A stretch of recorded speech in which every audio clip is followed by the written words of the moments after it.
Sempre que o LIVRE se posiciona com firmeza defendendo alguma política social, ou quando a gente fala sobre a importância da igualdade de oportunidades, sempre surge logo uma acusação. O LIVRE está virando social-democrata. Será que isso faz algum sentido? Bora conversar sobre as diferenças entre social-liberalismo e social-democracia nos próximos 20 minutos.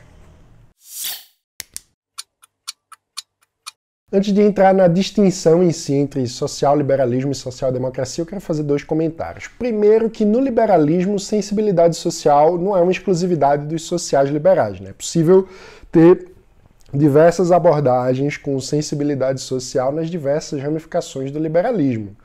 Pessoalmente, eu acho até que posições socialmente insensíveis, né, que ignorem a situação de indivíduos mais fragilizados na sociedade, não é muito coerente com o espírito do liberalismo clássico, que defende liberdade individual de forma ampla, né, para todo mundo e, portanto, não pode ignorar quem mais sofre. Essa posição, inclusive, está em todos os clássicos, né? Se você for lá em Adam Smith, em Riqueza das Nações, você vai encontrar que a riqueza de uma nação se mede pela riqueza do povo e não pela riqueza dos príncipes. Ou também que nenhuma nação pode florescer e ser feliz enquanto grande parte dos seus membros for formada por pobres e miseráveis.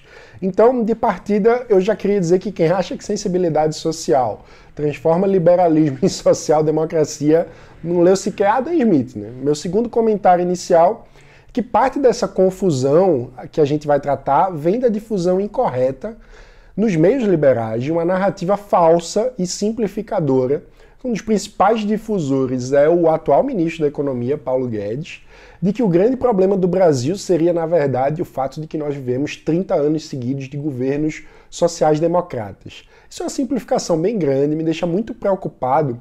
Primeiro porque se a gente erra no diagnóstico, a gente erra na receita para a mudança, né? E o diagnóstico sobre o processo político é muito mais complexo do que isso. Segundo, porque o que a gente vive no Brasil há 30 anos não é social-democracia. O que a gente está vivendo há 30 anos é democracia. Ponto, né? Sem adjetivo. Porque antes desses 30 anos, o que tinha era a ditadura militar. Então me assusta bastante a escolha desse recorte temporal para esse tipo de narrativa sobre os problemas do Brasil, porque parece uma forma de tratar a democracia como a origem do problema. E a gente não pode esquecer que a forma política do liberalismo é a democracia liberal, ela tem que ser defendida. Então é muito problemática essa narrativa, e eu acho que é muito problemático também alimentar essa narrativa, sem falar que também simplesmente não é verdade, né, que a origem dos nossos problemas esteja nesse período. Veja, é claro que do ponto de vista político, a gente não pode ficar voltando atrás para cada análise de responsabilidade, né? A gente não pode ficar voltando lá para os portugueses para pensar nos nossos problemas o tempo todo, mas também a gente não pode ficar reinventando a roda sem sair do lugar, né? A gente tem que aprender com os erros, então a gente precisa analisar de fato o processo histórico. Muitos dos erros nesses 30 anos de redemocratização foram menos no sentido da criação do problema e mais no sentido da ausência de enfrentamento de heranças perversas e estruturais do Estado brasileiro que já vinham de antes, né, e que inclusive foram aprofundadas durante a ditadura.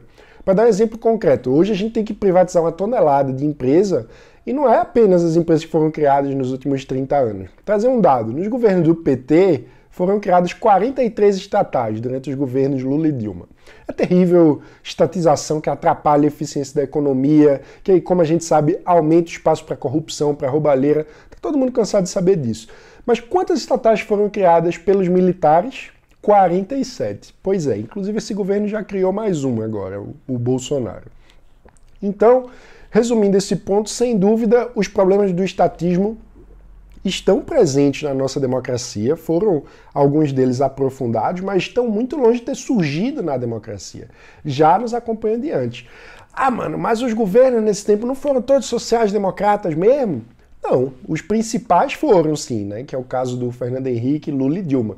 Mas o primeiro presidente eleito, inclusive, foi o Fernando Collor, que na campanha apresentava um plano de governo liberal, literalmente escrito pelo José Guilherme Melchior, que gerou entusiasmo até no Roberto Campos. Collor, eu diria que Collor, porque há vários Collors. Collor é colorido.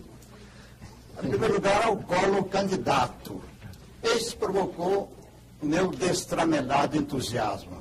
E aí não me entenda mal, né? É óbvio que eu não estou dizendo que todas as medidas do governo Collor foram liberais. O cara literalmente confiscou a poupança, que talvez seja a medida econômica mais antiliberal tomada esse tempo todo, mas as coisas são complicadas, né? O cara que fez isso também foi o cara que foi eleito com um discurso liberal. Então, o que eu estou fazendo é chamando a atenção para nuances, para que erros que já foram cometidos não sejam repetidos.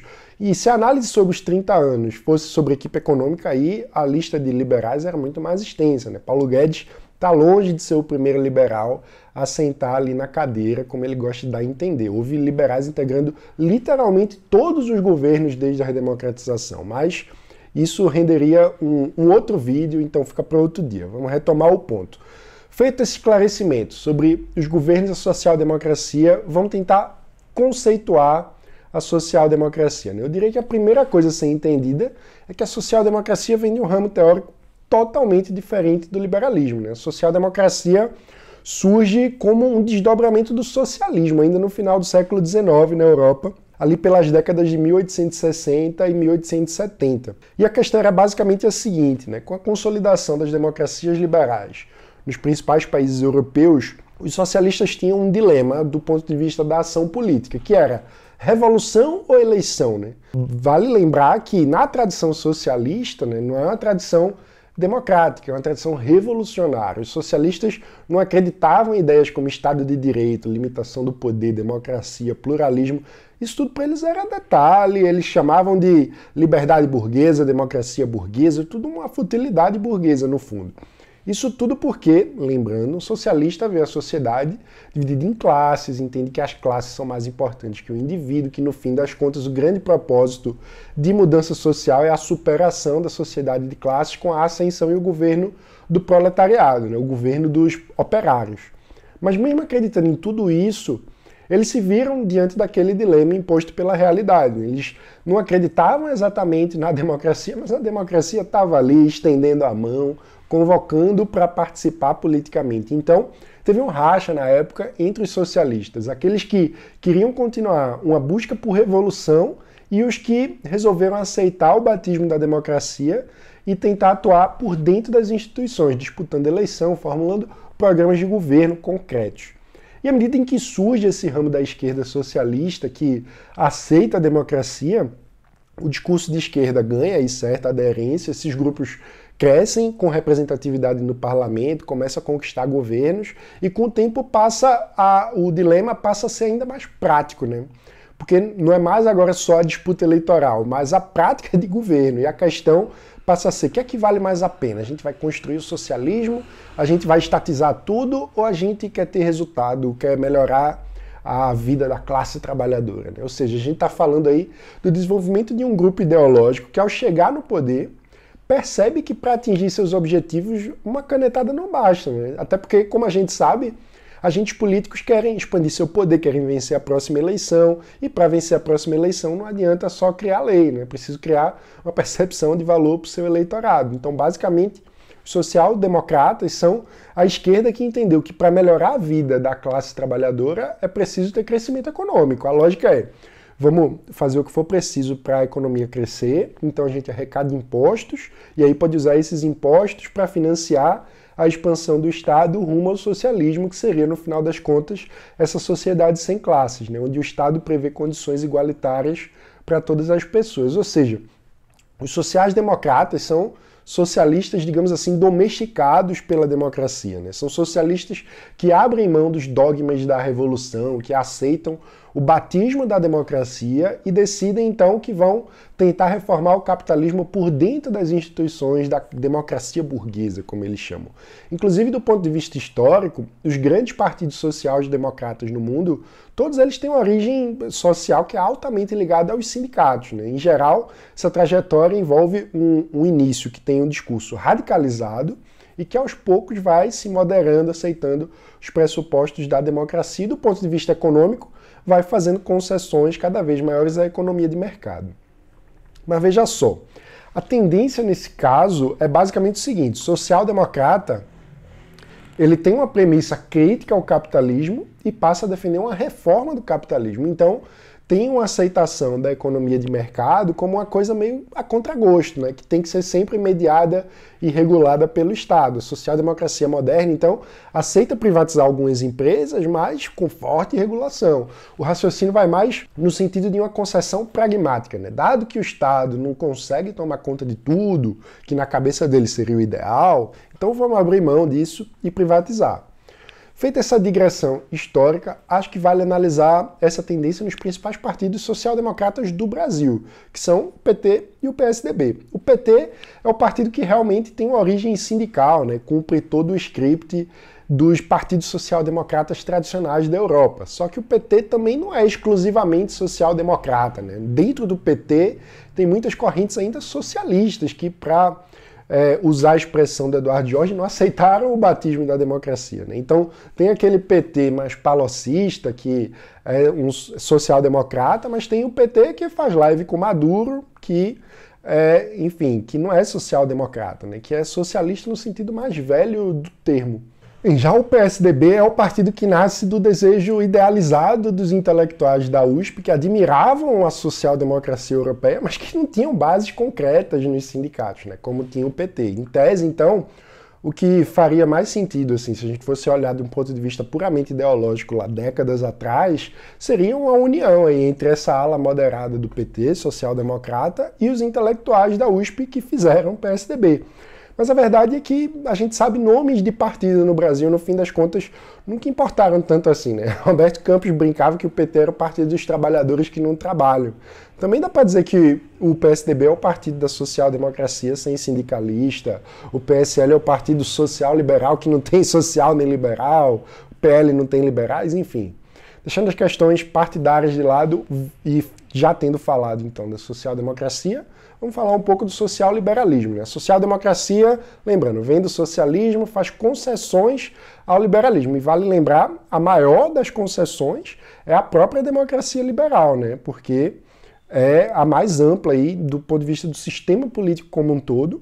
Enquanto isso, o social-liberalismo é um desdobramento interno do liberalismo que basicamente aumenta a ênfase social da preocupação com liberdade, né? A gente já conversou aqui no canal sobre diferentes conceitos de liberdade. O grande diferencial da visão liberal é a centralidade do conceito de indivíduo, né? Então, enquanto social-democrata está preocupado com classe, com trabalhadores, né? O liberal está preocupado com o indivíduo, né? Indivíduo, vale lembrar, é um conceito que só faz sentido dentro da sociedade, não tem, portanto, uma oposição entre indivíduo e sociedade no liberalismo, mas tem um reconhecimento da prevalência do indivíduo, né, da condição de cada ser humano como sujeito, como protagonista da sua própria vida individual. Ou seja, tem uma defesa de que nós temos que construir uma sociedade que em cada ser humano seja o principal responsável, através das suas escolhas, na definição do seu próprio destino e do espaço que ele ocupa na sociedade. Dentro do liberalismo, tem uma diversidade de visões, como a gente sempre fala,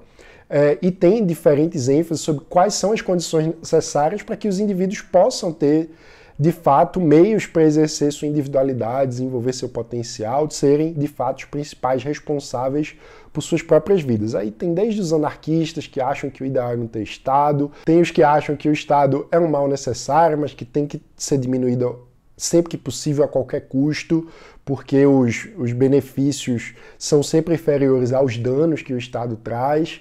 E tem até os sociais liberais, que acreditam que o Estado, desde que devidamente limitado e posto a serviço da sociedade, também pode promover as liberdades.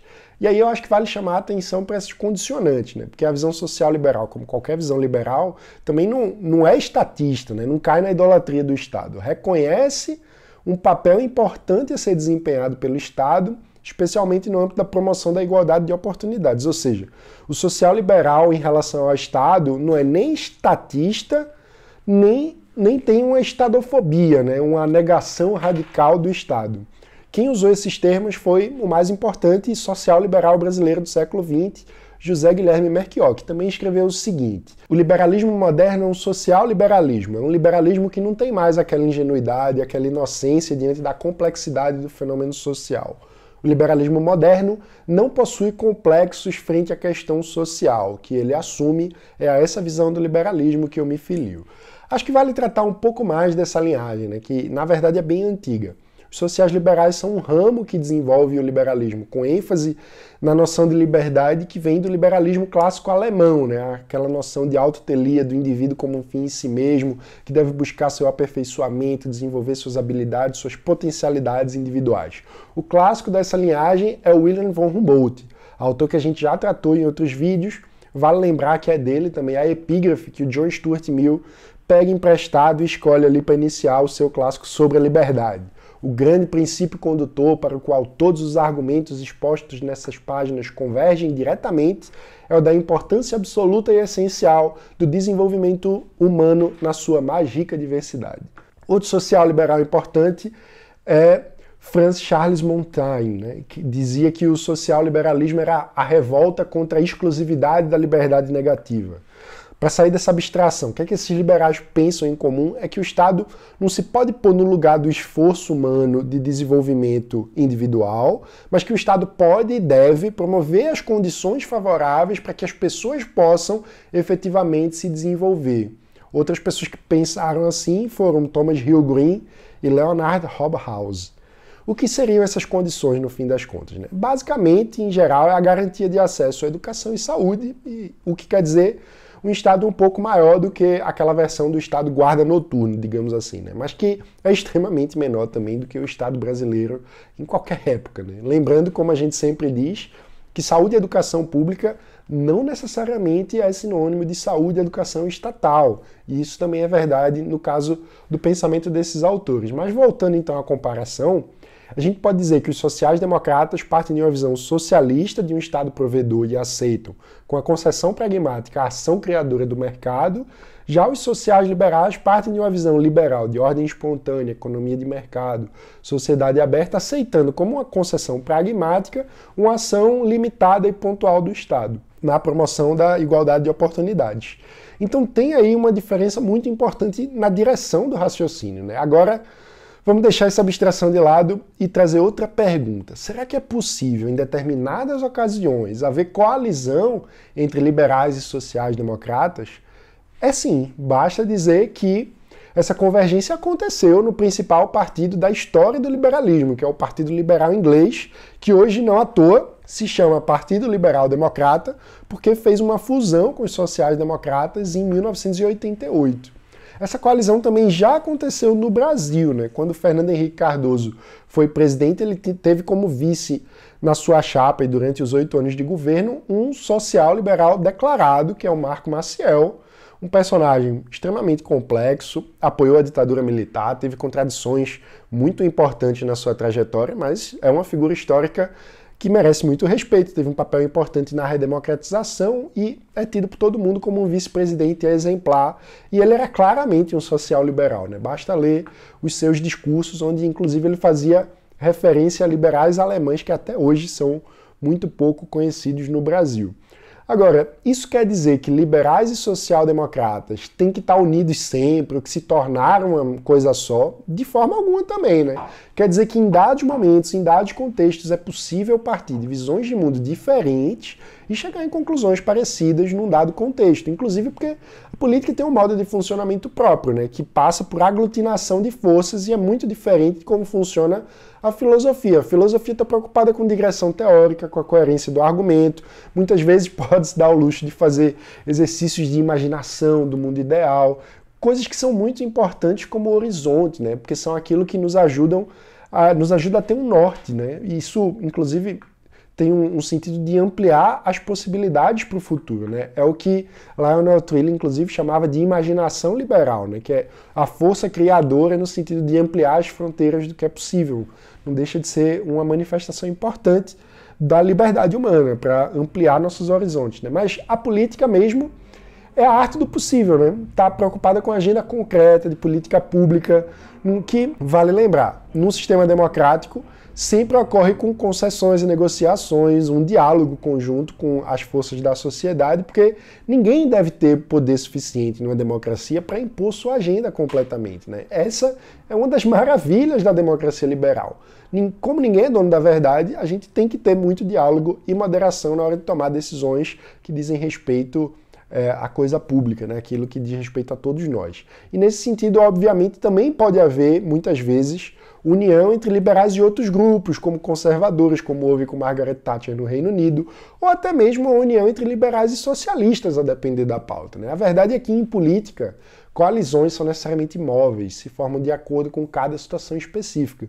O importante no nosso caso, agora falando do contexto do Livres como associação civil que defende os valores liberais e como movimento político que tenta influenciar os rumos da política em direção ao mundo mais livre, é que a nossa atuação tem que ser sempre pautada pelos nossos valores de liberdade, né? Pra gente, muito mais importante do que saber quem vai concordar ou não a priori com a gente em cada pauta, é se a pauta específica, diante do contexto que nos cerca, da realidade concreta que a gente vive, atrapalha a liberdade e aí a gente tem que combater e ser adversário de quem estiver apoiando, ou se a pauta ajuda a ampliar a liberdade em relação a onde nós estamos hoje, né? Não somente no mundo ideal, mas em relação a onde a gente está hoje. Essa pauta avança ou não? Se avançar, aí a gente tem que apoiar a pauta e, naturalmente, vai ser aliado de quem tiver naquele momento também apoiando o seu avanço.